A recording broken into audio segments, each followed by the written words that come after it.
Ikhwani,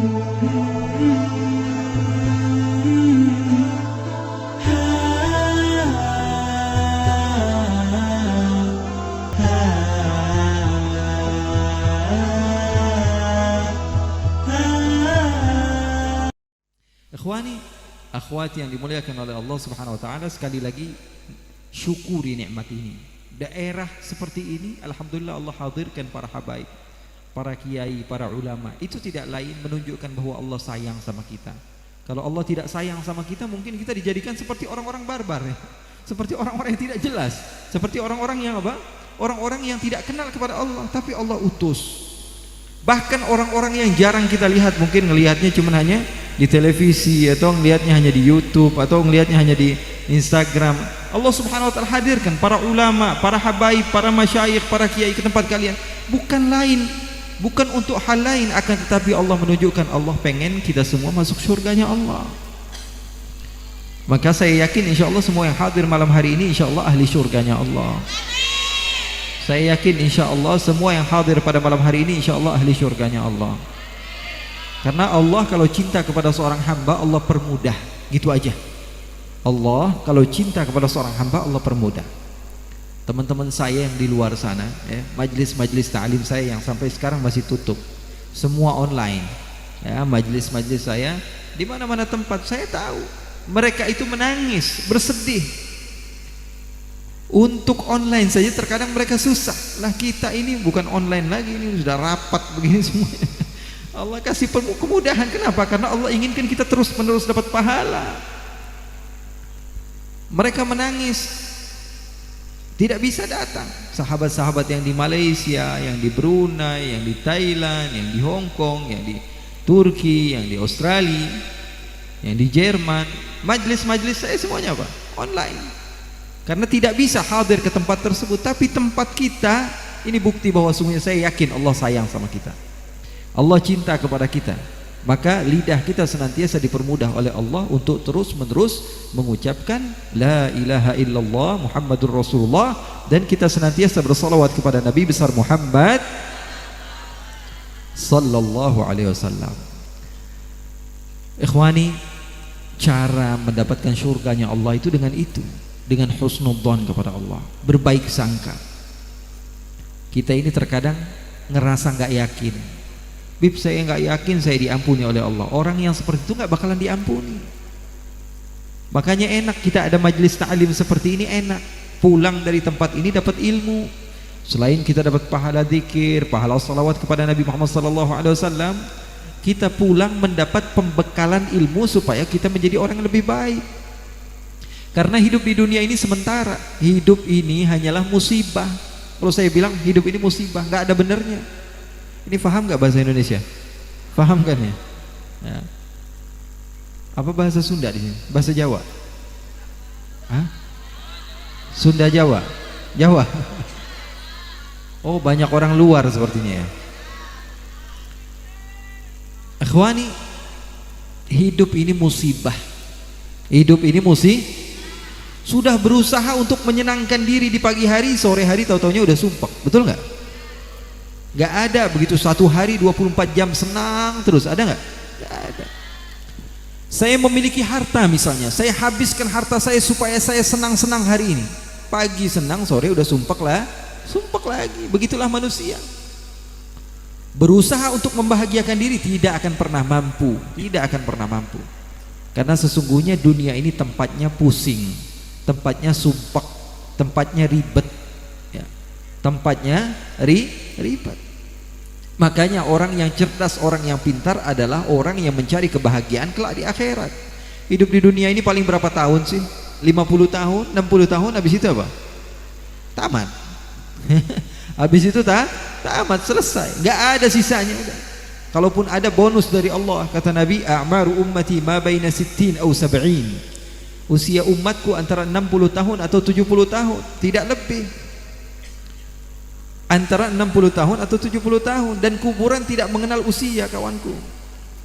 Kuburan tidak pernah mengenal usia. Kalau Allah menghendaki Allah berikan musibah, dengan mudah Allah berikan musibah. Kaya raya Habib, saya uang saya banyak, harta saya banyak. Allah kasih kebakaran, habis semua data-datanya, hilang semua. Betul nggak? Allah kasih musibah banjir, habis semua. Mau kemana? Apa yang kamu mau banggakan di hadapan Allah Subhanahu Wa Taala? Oh, saya pintar Habib, ya, saya belajar sampai tinggi. Dia sekolah TK 1 tahun, sekolah SD berapa tahun? 6 tahun. SMP berapa tahun? SMA berapa tahun? Berapa jumlahnya itu? Terus dia sekolah ambil S1 4 tahun, S2 3 tahun, kemudian dia ambil S3 3 tahun, sampai 30 tahun dia sibuk belajar. Saat dia sedang mengisi satu seminar, kakinya keinjak kulit pisang, kena ke kepalanya sehingga dia lupa. Jangankan ilmunya, ditanya namanya saja dia nggak tahu. Itu manusia begitu. Sudah mengejar sesuatu sampai dia di atas puncak. Bagi dia itu adalah puncak, tapi Allah mudah sekali untuk menjadikan dia terjatuh. Ini teman-teman yang ngerasa dirinya udah paling glowing ya, paling keren, paling cakep. Gampang bagi Allah, 10 tahun, 20 tahun setelah itu keriput langsung. Kakinya yang paling kuat, merasa kalau jalan paling hebat. Allah kasih kakinya, susah untuk berjalan.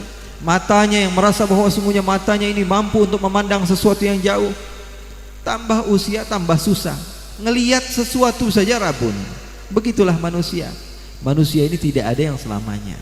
Makanya hina sekali kalau kita mencari kehidupan bahagia yang sementara, sementara kita tinggalkan kebahagiaan yang abadi. Kawanku, sahabatku, saya datang untuk menasihati diri saya, dan saya berharap antum-antum semua mendapatkan manfaat dari nasihat ini.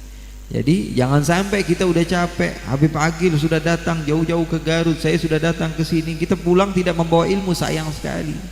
Makanya kita berkumpul di tempat ini, insya Allah kita bareng-bareng pulang bawa ilmu. Hati kita bertambah keimanan kepada Allah Subhanahu wa Ta'ala. Para sahabat Nabi begitu, mereka begitu cinta kepada Nabi besar Muhammad sallallahu alaihi wasallam sehingga mereka mendapatkan keberkahan di dalam kehidupan duniawinya.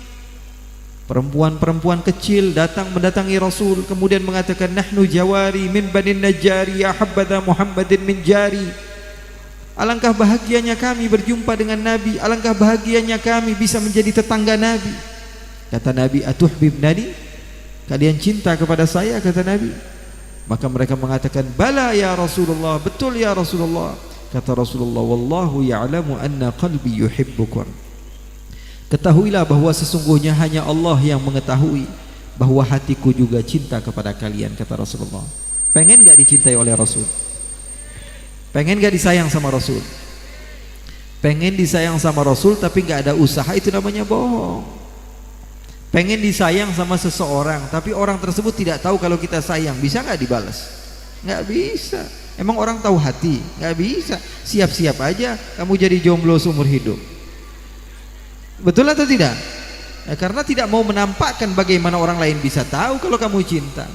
Begitupun kepada Nabi. Makanya sahabat-sahabat Nabi yang ketika itu mengatakan kepada Nabi, kami bangga menjadi tetangga Nabi. Nabi tanya dulu, kamu cinta enggak kepada saya? Cinta. Ketahuilah saya juga cinta kepadamu, kata Rasul.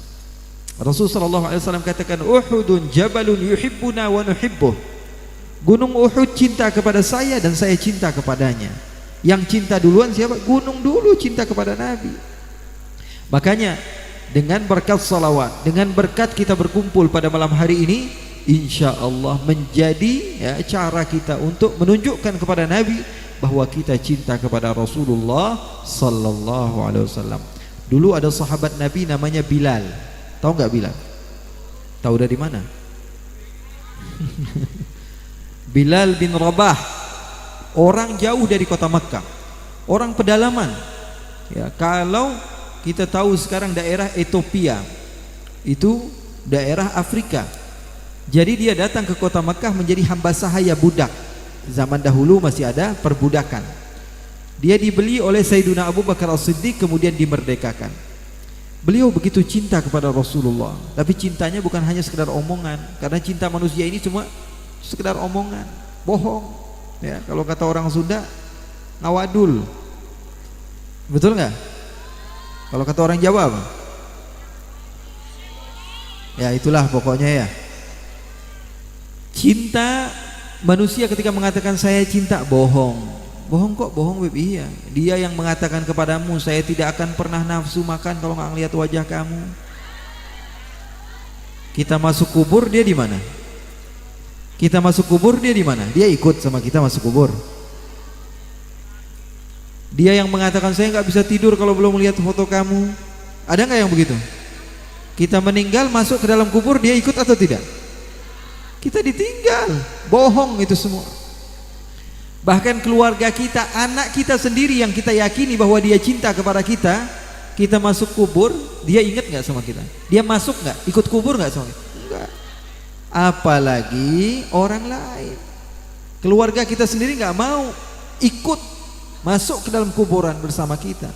Bahkan anak kita misalnya yang sedih ketika kita meninggal, sedih 1 hari, 2 hari, 3 hari, 4 hari udah nonton drakor dia.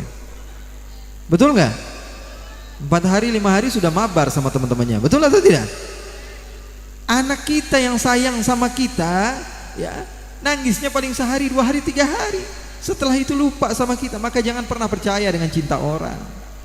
Cinta Allah adalah segala-galanya. Cinta manusia itu bohong, semua dusta. Betul atau tidak? Bohong, itu bohong. Dia cinta sama dirinya sendiri. Ketika dia memiliki maslahat dengan mencintaimu, maka dia akan mengejarmu. Setelah itu kamu ditinggalkan, dilepehkan. Kamu ditinggal, ya. Kesian. Orang kayak gitu kesian. Nah, punahkan orang seperti itu ya. Sayyidina Bilal bin Rabah cintanya kepada Nabi Muhammad SAW luar biasa. Bahkan ketika Rasul SAW wafat, beliau tidak kuat tinggal di kota Madinah. Beliau pindah ke negeri Syam. Di sana ketika beliau mau meninggal, berkumpul keluarga-keluarganya Sayyidina Bilal. Menangis anaknya, istrinya, wah huznah, alangkah sedihnya kami. Anaknya mengatakan, wah abatah, wahai ayahku, wahai ayahku, wah Bilalah, wahai Bilalku. Semua menangis. Tapi Sayyidina Bilal tertawa dan bangga, bahagia.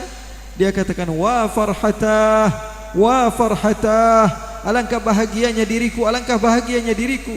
Ghadan alqal ahibbah, besok aku akan berjumpa dengan kekasihku Muhammadan wa hizbah, Nabi Muhammad dan sahabat-sahabat Nabi Muhammad. Jadi ada orang yang meninggal tapi senang, seperti Sayyidina Bilal bin Rabah, karena tahu hidup di dunia ini sumpek doang, hidup di dunia ini bohong doang, hidup di dunia ini casing doang, bohong semuanya. Handphone yang dulu mahal misalnya, contohnya handphone Nokia misalnya, ya 6.600, harganya jutaan, yang punya hanya beberapa orang. Sekarang dikasih juga nggak mau kita. Betul atau tidak? Harganya mahal, semua orang berharap, bahkan ada yang berantem gara-gara handphone itu. Bahkan ada yang berantem sama orang tuanya gara-gara ingin handphone itu. Berebut semuanya, ingin semuanya. Tapi sekarang ada yang mau, dikasih kita nggak mau. Banyak handphone yang lebih canggih. Itu harganya berapa? Saya lihat di salah satu aplikasi harganya masih cuma 75.000. Dulu yang harganya jutaan, sekarang harganya murah. Kita ditipu dengan merek. Betul atau tidak? Tas yang mahal, diamkan 10 tahun, setelah itu jadi apa? Jadi murah. Manusia dan kehidupan kita ini hanya tipu daya. Nanti di akhirat baru kenikmatan yang hakiki. Di dunia ini gak ada yang nikmat. Pengen makan yang enak, sudah makan sedikit banyak kenyang, gak bisa diterusin. Pengen tidur istirahat yang puas, kebangun, gak ada yang enaknya sama sekali. Tapi di akhirat kenikmatan yang hakiki, yang abadi. Makanya aneh sekali kalau kita sekarang mengejar kebahagiaan dunia, kita tinggalkan kebahagiaan akhirat. Sayyidina Bilal tertawa, bahagia, dan mengatakan, alangkah bahagianya saya, alangkah senangnya saya. Kok kamu senang, kami nangis, kok kamu senang? Iya, karena Nabi Muhammad, saya akan berjumpa dengan dia. Siti Fatimah perempuan, Siti Aisyah ngeliatin, ini kenapa Fatimah ini datang kepada Nabi secara menangis, kemudian setelah itu tertawa. Ditanya setelah meninggal, wahai Fatimah, apa yang terjadi, kenapa engkau menangis kemudian tertawa? Apa kata beliau? Wahai Aisyah, aku dibisiki Nabi. Dibisiki apa? Dikatakan bahwa saya akan meninggal tidak berapa lama lagi. Rasulullah akan meninggal tidak berapa lama lagi. Maka saya menangis sejadi-jadinya karena ayah saya akan meninggal. Tapi setelah itu saya dibisiki lagi dan dikatakan saya adalah keluarga pertama yang akan menyusul Nabi. Maka saya ketawa, saya bahagia, saya senang. Kita kalau dikasih kabar bakalan meninggal 1 bulan lagi, ketawa apa nangis? Ketawa apa nangis? Menangis. Siti Fatimah ketika dikabarkan kepadanya bahwa dia bakalan meninggal, dia tertawa. Kenapa? Karena tahu hakikat kehidupan di dunia ini hanyalah sementara. Bohong semua. Ya, sekali lagi saya ulangi, jangan dikejar dunia, karena dunia ini bohong semua. Dunia ini tempat tipu menipu, semuanya tanpa terkecuali. Dunia ini hanyalah fata morgana, tempat yang bohong. Kalau Nabi beliau katakan bahwa karajulin dhalla tahta syajarah thumma raha fatarakaha. Kita ini seperti musafir. Musafir berjalan. Kita melihat ada satu pohon yang rindang, duduk di bawahnya sebentar, kemudian kita teruskan perjalanan kita. Kata Nabi, dunia itu seperti di bawah pohon itu. Sebentar saja, tidak lama. Tapi kehidupan akhirat itu kehidupan yang lama. Bayangkan kita menunggu hisab. Nanti kita bakalan dihisab oleh Allah. Dilihat amal-amal kita. Semua makhluk Allah dihisab. Sekarang tahun berapa? 2021.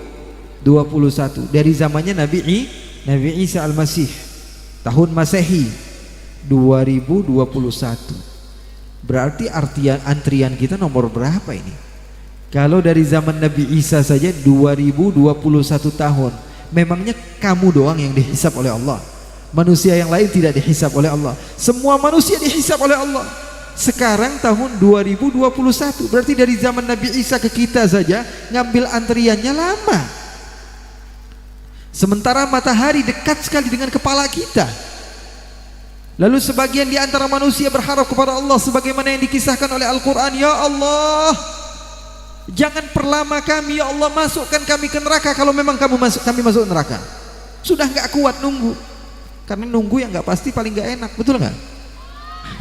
Menunggu sesuatu nggak pasti. Apakah saya masuk surga? Apa masuk neraka? Nggak jelas.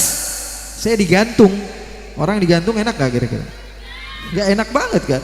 Lebih baik ditinggalin daripada digantung. Begitu juga seperti ini. Ketika itu suasananya antara saya masuk surga atau masuk neraka, dan saya disuruh nunggu puluhan ribu tahun untuk mengambil bagian saya apakah masuk surga atau masuk neraka. Ini bukan kisah hoax, bukan. Ini kisah nyata kalau kita percaya kepada Al-Quran. Kalau kita percaya kepada hadis baginda Nabi besar Muhammad sallallahu alaihi wasallam. Sebagian berharap untuk dimasukkan ke neraka. Ya Allah, terlalu lama kami menunggu, ya Allah, masukkan kami ke dalam neraka, ya Allah. Setelah masuk neraka baru tahu siksaan Allah di neraka lebih pedih.